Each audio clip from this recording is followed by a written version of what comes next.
नमस्ते, मैं हूँ किरण। चलिए शुरू करते हैं सपनों की दुनिया का पार्ट 29। जैसा कि आपने पिछले पार्ट में देखा कि किस तरह माया माँ के डर से वहाँ रुक जाती है। इस कहानी को अब आगे करते हैं।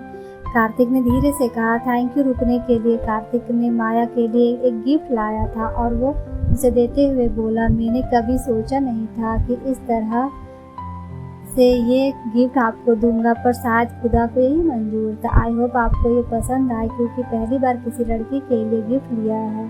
कार्तिक थोड़ा हिचकिचाते हुए बोला, क्या बात करूं, समझ नहीं आ रहा है। सोच कर तो आया था कि बहुत सारी बातें करूंगा, पर जब आप मेरे सामने हो तो मैं सब कुछ भूल गया हूँ। वैसे मैं पहली बार किसी लड़की से ऐसे बात कर रहा हूँ। स्कूल में भी किसी से इस तरह से बात नहीं किया है मैंने लड़कियों से।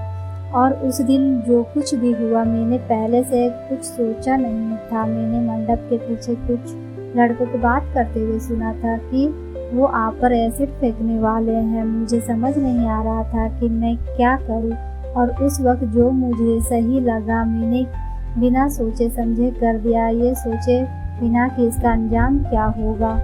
एक बात ये भी सच है कि मैं आपको पसंद करने लगा था जब से आपको देखा था, पर डर था कि आप मुझे एक्सेप्ट करेंगी या नहीं। कहाँ आप टॉपर और मैं एक एवरेज सा लड़का।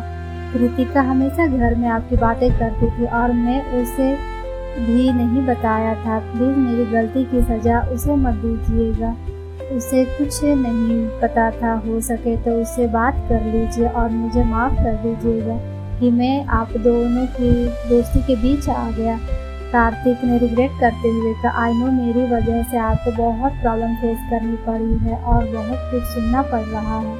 इसके लिए आई एम रियली सॉरी। मेरी वजह से आपका करियर और लाइफ खराब हो गई, बट ट्रस्ट मी, आपको लाइफ में जो भी करना है आप कर सकती हो। हमारे घर से या मेरी तरफ से कोई रोक टोक नहीं होगा, मेरा पूरा सपोर्ट रहेगा। फिर उसने कहा, तब से सिर्फ मैं ही बोले जा रहा हूँ, आप भी कुछ बोलिए ना। अगर सज़ा देनी है तो मुझे दीजिए, पर ऐसे चुप मत रहिए। माया अंदर ही अंदर बहुत कुछ बोलना चाहती थी, उस पर चिल्लाना चाहती थी कि उसकी एक गलती के वजह से उसका क्या क्या सहना पड़ रहा है, पर अपनी माँ के डर से वो चुप रही।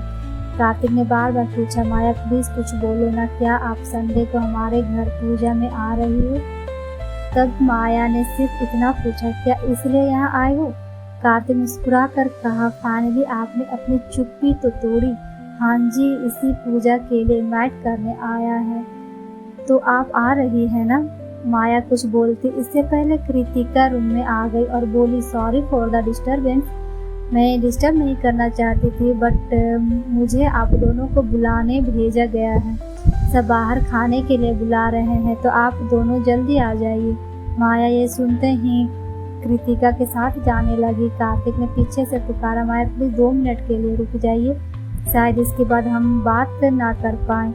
माया ने बिना मुड़ते हुए कहा, हमें बाहर चलना चाहिए, और वो वहाँ से चली गई।